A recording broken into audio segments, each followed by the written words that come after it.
apologize for the technical issue. Welcome to the show. We have several interesting topics for you today. We're going to be talking about how a brewery in South Florida is helping the environment. We're going to be talking about how a safe injection site in Philadelphia is about to open up, and how coal miners are being retrained to be beekeepers.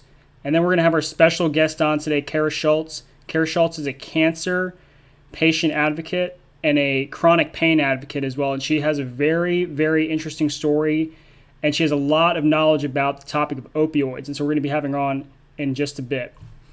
We Do Better News is brought to you by We Do Better. We're a grassroots organization, and we're here to discuss and to really impact the conversation around human needs here in the United States.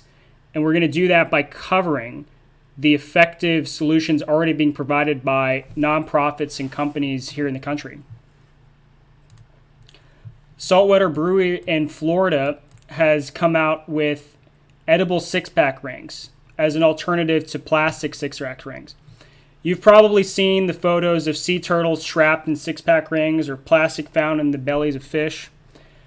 Well, Saltwater Brewery has designed a six-pack ring that's made out of wheat and barley that's made from its brewing process. And so it's a completely edible, almost like a cracker or like a little wafer cake that goes around the beer cans. And you'll see in the photo here what it's going to look like. And so they announced they're going to be using that in all their products moving forward. And it's completely edible. It's 100% edible. I don't know what it tastes like, but if a sea turtle comes across it and happens to eat it, it will not harm it. So that's fantastic. And I think it's a really great example of a company just on its own coming up with a way to be more sustainable, and how great that it happens to be a brewery. Philadelphia is going to get its first public safe injection site. It's going to be the first safe injection site in the United States. It's going to be run by a nonprofit called Safe House. And Safe House is brought to us by several professionals. One of them is actually Ed Rendell, the former governor of Pennsylvania, and former mayor and district attorney of Pennsylvania. There are currently 120 public safe injection sites in the world. And what's interesting, while the topic is very controversial, right? People are able to go into this area and inject themselves or otherwise ingest illegal drugs. So it is a controversial issue. But the research has shown that having these safe sites does not increase drug addiction or drug use in that particular area, and they actually happen to save a lot of lives. And the way that facilities like this save lives, and I've got a photo right here of the booths that they operate. And in these safe sites, there are medical professionals. And the professionals are trained, and they carry Narcan, which they can use in case someone happens to overdose. Because remember, the safe sites do not supply the drugs. The people that come to the safe sites bring the drugs that they've bought illicitly or whatnot, and they use them at the facility. And the facilities provide, sort of a safe, clean environment. They provide any needles or anything like that, so that nothing happens, so that they can provide oversight in case anything happens. And additional research has shown, for example, in Vancouver, there's a safe injection site called InSafe that's been operating since 2003. And it's saved over 6,000 people from dying of overdose deaths. And it looks like, according to other research, that around the safe site in Philadelphia, overdose prevention services are expected to save the city. The city will save approximately $2 million. So this is a really interesting development. Safe House is going under legal battles regarding this. You can check them out at safehouse.org. You can check the show links for the information that we have and take a look for yourself. In West Virginia, coal miners are being retrained as beekeepers.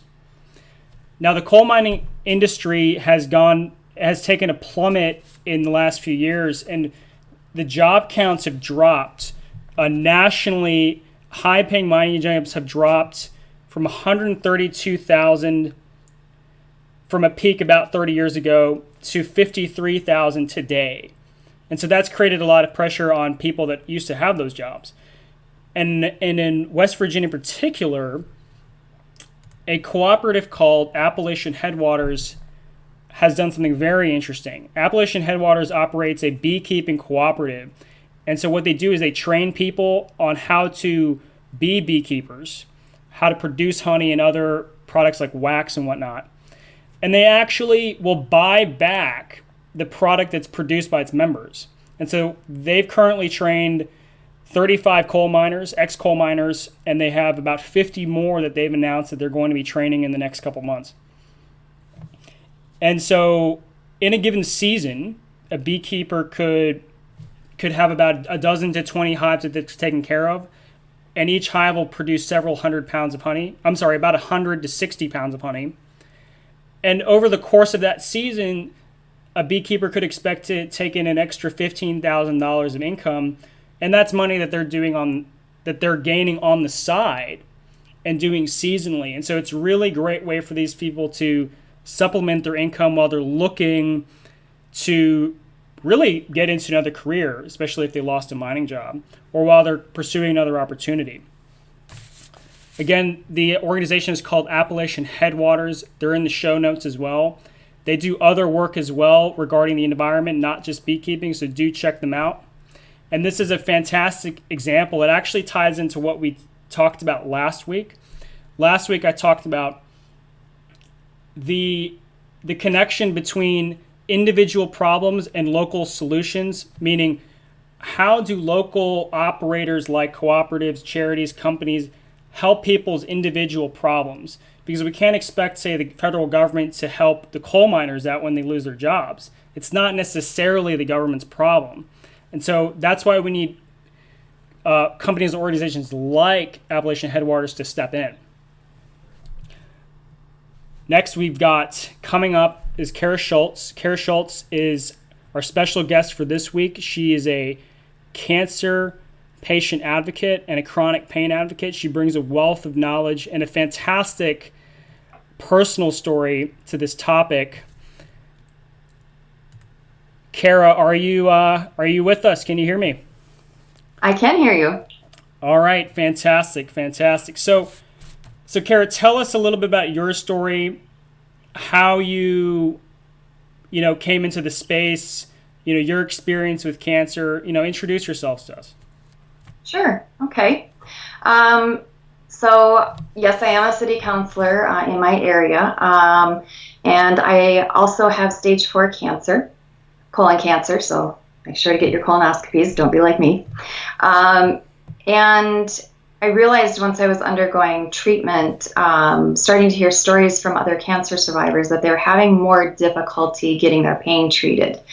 And at the same time, we were hearing about, of course, the opioid crisis. But we got constant reassurance, both individually and also in our various support groups and our different organizations that advocate for us, that this, whatever came down would never affect cancer patients. It would never affect cancer patients. Cancer patients, of course, would be exempt from any regulations, any laws, everything governing pain management. And we realized almost immediately that that was a complete lie, and it is a complete lie. So we started to see that it was taking more and more effect within the cancer community, that people couldn't get their pain treated at all. They're being taken off pain medications. And I started to get very involved at that point. And I started finding out that this, wasn't just affecting the cancer community, it was affecting the chronic pain community, people with rare diseases, people with degenerative diseases. It was happening across the board. And so I started to speak out against it. I started to advocate at my state legislature. I started to get contacted by residents within my city asking me if there was anything I could do. The more I spoke out about it, the more I was contacted by people across the state.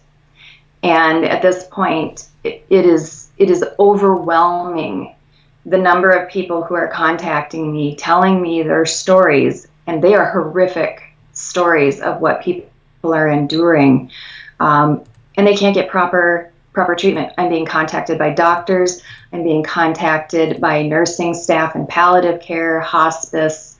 The stories of what's happening is horrific. This is an actual humanitarian crisis that's going on not just in my state, but across the country right now. And it's one of the reasons why Human Rights Watch has opened a file on the United States specifically on this issue under the heading of medical torture. So is this an issue so you said it's happening nationwide. It's not just in Minnesota where you're from. Exactly. Is it a matter of state legislators in every state have taken on some kind of model? Is that what we're seeing? Yeah, they do copy each other. What happened was in 2016, the CDC put out guidelines. And these were guidelines for primary care doctors, just to give them general guidelines on how you should prescribe pain medications. And it was voluntary, and again, it was just supposed to be just narrowly defined within primary care doctors, because primary care doctors were asking for more guidance on this. Doctors already knew that there was some overprescribing that had been going on, but it had corrected already by that point. We were down about 30% of prescriptions for pain medication, but they still wanted some guidelines. When's a good time to do it, when's not. These guidelines came down, and when they came down, everyone took them as if it was a law. Not a voluntary guideline, but a law. State legislatures put those guidelines, which, were just to limit in very specific cases when you might prescribe it, and they did it carte blanche. And so they put these hard limits down saying you can only prescribe 3 days worth, or you can only do this, or you can only do that, or you can only prescribe to this group of patients, but not that group of patients. At the same time that was going on, Congress did a law, U.S. Congress, and President signed it into being, President Trump did, and a couple things happened. Number one, it really restricted Medicaid and Medicare on what they could prescribe for pain medication for people. The VA almost wiped out their pain management that they do. And then the other thing that it did was told pharmacists not only that they could deny a pain prescription for any reason whatsoever, they don't have to even articulate a reason, but that if they don't and something's going on with it, they could be held liable. So all of these things started to go on, and then the DEA got involved in it. And the DEA looked at these guidelines and said, any doctor who's prescribing outside of these guidelines, we can investigate them. And they started to investigate them, and they started to go after them, and they would perp walk them out of their clinic. Didn't matter if they had a high number of patients who were in palliative care or were cancer patients, or even if they were a pain management doctor and that was their specialty. Step outside of those guidelines, and they've really been going after you. State legislatures, 33 of them, actually 34 now, unfortunately, have enshrined into state law these types of prescribing guidelines. They've also funded extra law enforcement to go after doctors. And so this has resulted in patients being dumped off from their doctors because the doctors are scared. So doctors are refusing to prescribe or treat pain. They don't want to lose their practice. They don't want to go to jail. They don't want to be subject to civil asset forfeiture. So patients are not having their pain treated. And patients are being dumped by their doctors. When doctors come under investigation, all of those patients have to find another doctor. Well, what doctor wants to take the patients that got that doctor investigated? None. So we have cancer patients, we have pain patients who can't even get a doctor to treat them for anything because they've been dumped by their previous doctor and no one wants to touch them. And so now CDC, the American Medical Association, and the FDA have all hit the panic button. And just to because what they've summarize, seen, yeah, because they have seen the horrific after effects of what's happening now. We So have just- a rise in suicides, a shocking rise in suicides. We have a rise in disability claims, because that's the number one reason people go on disability is untreated pain. We have a rise in social services being engaged for people. We have a rise in emergency calls because of untreated pain. They can't get it treated through the regular doctor, so they're using emergency services. It is horrific what's happening, and seeing what's happening in my states. This is happening to people I know. There's a gentleman I know, and he's in his 70s, and he has stage 4 colon cancer. It's terminal. He's trying to hang in there. He was removed from his pain medication. So at age 70, he went out and bought heroin, because that's all he can do. That's all he can do to cope. He told me he's never even smoked a cigarette. The shame in his voice when he was telling me that that's what he was driven to. We had a young mother in Mankato, Minnesota, and she was in a car accident. Drunk driver hit her. She had pain because her injuries were extensive. With pain medication, she was able to hold a job, care for her children. She was not addicted. There was not a problem. But her doctor became very worried and concerned that he'd be investigated. So he took her off her pain medication. She went and bought heroin. Unfortunately, it was laced with fentanyl, and she died. We have cancer patients, 2 of whom I know exited palliative care, which means you're in treatment for your cancer, but they're managing your pain and your symptoms. They had to exit because they would no longer give them their pain medication, and it was excruciating. It's in their bones. And so they entered hospice care, which is basically you have to give up. You can't be treated anymore for your cancer. It's a slow suicide is what it is. And just for the audience, hospice meaning they can be treated for pain, but not for the actual disease that they have. Yes, it is to ease you out of your life. And let me just back up, because you did share a lot just there. Mm-hmm. The CDC, the Center for Disease Control, released guidelines for primary care physicians, so general practitioners. Basically a technical footnote, if you would, for medical professionals. And this later became laws created in state legislators and at the federal level. And they were turned into civil and criminal offenses. Absolutely, yes. Got it. Yes. And doctors are essentially being treated, if they go outside of these guidelines, as if they were a common drug dealer or thug, like that. Yes, they absolutely are. And they have to prove their innocence, because they can have their license removed without a criminal trial. So they have to prove their innocence, which could take 6 months to 2 years. Well, they don't want to risk everything they've worked for their entire life. They're not going to do it. And doctor after doctor that's contacted me has used those words. I can't risk it. I'm scared. I can't do it. I can't risk it. And that's sad that we have, we have government doing this to our doctors and to our patients and our cancer patients and our veterans and, everyone that needs help. And the sad thing is, this is all based on a lie. The lie is that people who are prescribed pain medication turn into addicts. And we know it's a lie because there's been studies done year after year after year that if they screen patients to make sure they don't have a prior addiction, there is a 1% addiction rate. So all of this is happening because of a 1% addiction rate. And it's because of false narrative that's being pushed. And it's sad. So to be devil's advocate, we've seen that fatal ODs have risen 250% since 2007. Yes. So you're saying that has nothing to do with the doctors?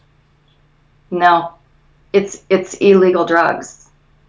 The overdoses are on illegal drugs. The interesting thing is the more they clamp down on prescription pain medications, which again, doctors have already corrected for this. Pain medication prescriptions are down 30%. They're down 30%. And yet, the OD rate is skyrocketing because it has nothing to do with patients and doctors and prescribed pain medication. Right. It has nothing to do with that at all. And these things are based on a lie. They put information out there to scare people because, they want this to be the new drug war. It's an easy drug war. Doctors are sitting targets and so are patients. And most pain patients and cancer patients are so ill they can't fight back. They can't advocate for themselves. They're very easy targets. And you'll hear things like more people, you're more likely to die from a prescription opioid addiction than a car accident. But when you break down those numbers, what it is yes, 60,000 people die from overdoses. But that includes everything, including aspirin and anticoagulants and every kind of drug. If you limit it to just opioids, legal and illegal, you get down to about $30,000 or 30,000 people. But if you get down to just prescription, and this is even if they're diverted, like they're taking someone else's prescription, just prescription opioids, that's down to 5,000 a year. Still 5,000 people, but that's 5,000 a year. To give you an idea, car accidents are 40,000. 6,000 people a year die riding their bike. So there's been a manipulation of the statistics really for an agenda.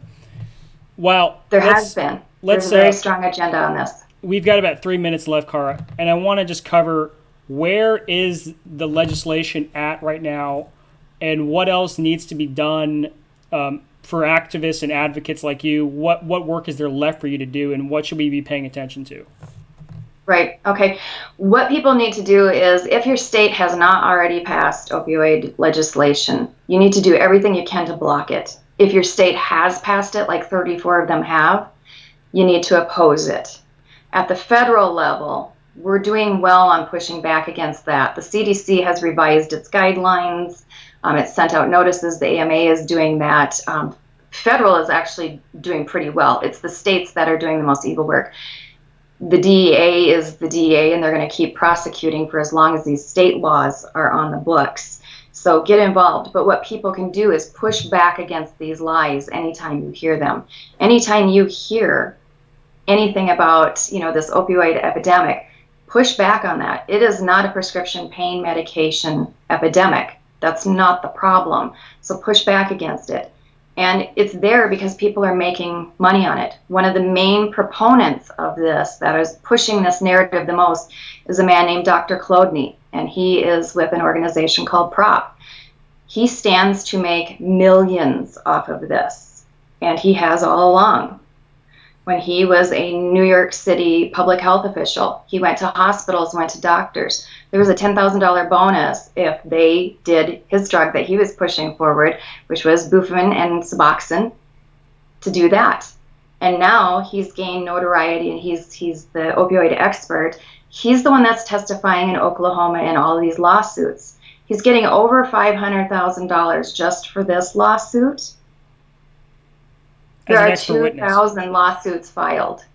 He's going to cash in on almost every one of them. Well, we're out of time. What we're going to do, Cara, is we're going to mention these stories in the show notes for our audience. So we'll get together on the back end, and we'll put those in the show notes.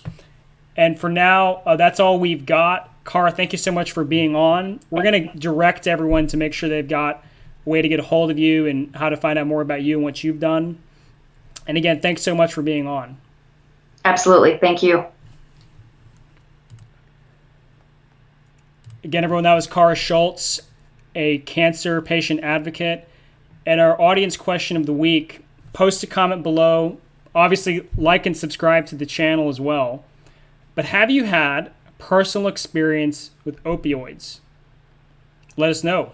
And we'll mention it next week if we see a fantastic response. Now, we often get the argument that when something goes wrong, a lot like with the opioids, right? When something goes wrong, we need more involvement from the federal government. We hear that a lot. We need more oversight. We need more restriction. We need more supervision, et cetera, et cetera. But it's not necessary. And the more layers of bureaucracy fundamentally equate to higher levels of waste, fraud, abuse, and sometimes just straight out corruption. And really the more efficient way to distribute funds and resources is at a local level, right? Think about, would you trust the federal government to train all those coal miners? Or would you trust local companies that will actually employ them and give them work? And I want to point out an example. In particular, one of our favorites is the Cajun Navy. It's one of our organizations on our website. On the WeDoBetter.org website, we have examples of organizations that do better. And the Cajun Navy is one of them. And what the Cajun Navy does is that whenever there's a hurricane or a major tropical storm, whenever there's severe flooding, particularly in Texas and Louisiana, they get together and they create an operation to rescue people. They do water rescues. They provide food. They provide shelter. They help people however they can. And they're up right here. That's a photo of them in action. And what it is it's people with boats, small boats, pickup trucks, and gear. And they are able to get moving within hours to respond to a natural disaster. Within hours. And the organization initially was running on practically no funding. In the early days, you couldn't even donate to the Cajun Navy. Now that they've gained some fame, you can now donate, and they have a very good looking website that you can go check out. And we'll have notes to that, obviously, in the show notes. And I wanted to compare that to the FEMA and the Coast Guard, because we're seeing these humongous federal budgets in the billions from FEMA and the Coast Guard, and they don't get to the states in time a lot of the time. Either the money goes to a state emergency response department, and there's some kind of bureaucratic delay, and they're not able to get all the money in the right hands on time. Sometimes what happens is that once the employees are there, they're not as efficient because they have lots of layers of command. They're trying often to just make sure that the media doesn't cover all the bad stuff that's happening. And obviously it's costing the American taxpayers, billions and billions of dollars to keep these organizations afloat.